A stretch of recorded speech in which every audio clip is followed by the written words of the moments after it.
What's going on, guys? Welcome back to Miniature Mayhem. My name's Chris. In today's tutorial I'm painting the Varghulf from the Cursed City box set.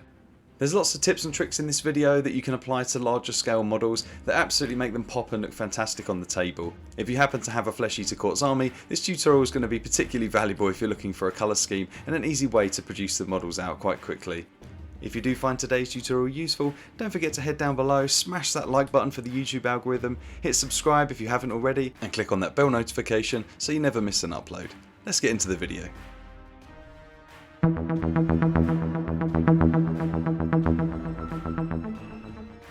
With the model primed black, I've given the model an all over base coat of Varghulf flesh. I applied this first through the airbrush and then tidied it up with a brush to make sure I had a smooth coverage. I'm going to use glazes to shade this model, so I wanted to make sure I had a solid foundation to work from. To base coat all of the fur areas, I decided to use Thunderya Brown. I've only just picked up this paint, I wanted to give it a go and see what its coverage was like, and actually it went down really nicely, very smooth, and it covered pretty much everything in one go. I know it's going over white so it's a little bit easier, but it was the same when I applied it to the black above.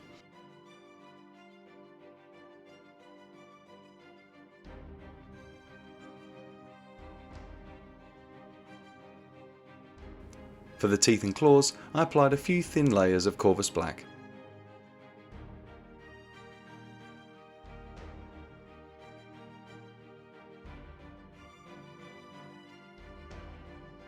Using Lahmian Medium and MOURNFANG Brown in roughly a 2-in-1 mix, I created a glaze that I applied all over the fur quite liberally, almost as a wash.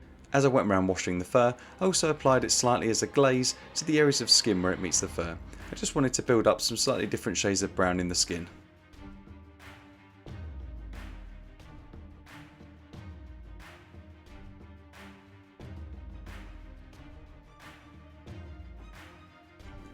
I then created roughly a 5-in-1 mix of Vargskyr Earthshade to MOURNFANG Brown. I then added a couple of drops of Lahmian Medium to make it a little bit thinner and applied this as an all over wash to the model.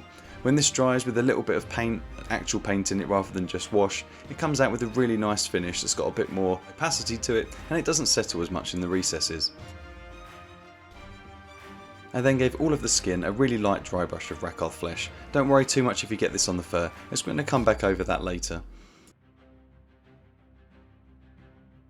For the fur, I gave that a really light dry brush of XV88, just to start warming it up a little bit.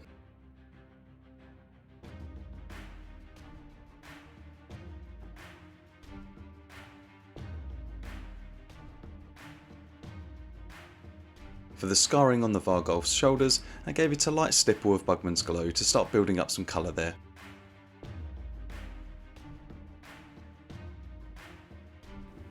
For the Varghulf's eyelids and inside his ears, I used Vargskyr Burgundy as a base coat.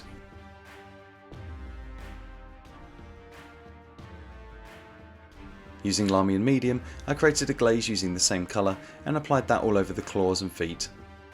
You don't have to be too careful here, just try and follow the contours and obviously drag the paint towards where you want it to be strongest. In this case it was towards the end of the claws and towards the bottom of the feet. This was my first time creating a glaze using Vargskyr Burgundy and I have to say I was really impressed with it. It went down really smoothly and had a nice finish. To highlight the scar tissue, I used Pink Horror.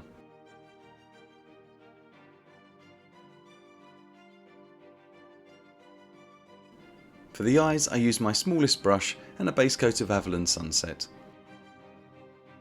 followed by a small dot of CORVUS black in each eye.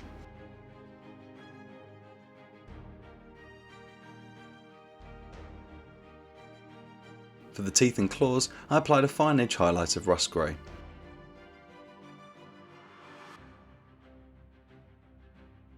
With that final layer now done, the Vargskyr Varghulf is now complete. I think all in all it took about an hour of actual brush time to get this model painted, obviously not including drying times for some of the inks. I think it came out pretty awesome. I'm certainly glad to tick one more model off of the Cursed City box set list. Let me know in the comments down below what you thought of this paint job. If you liked how the model turned out, massively appreciate a thumbs up down below, share us with a friend who you think might find this video useful, and as always, thank you so much for watching. I'll catch you in the next one.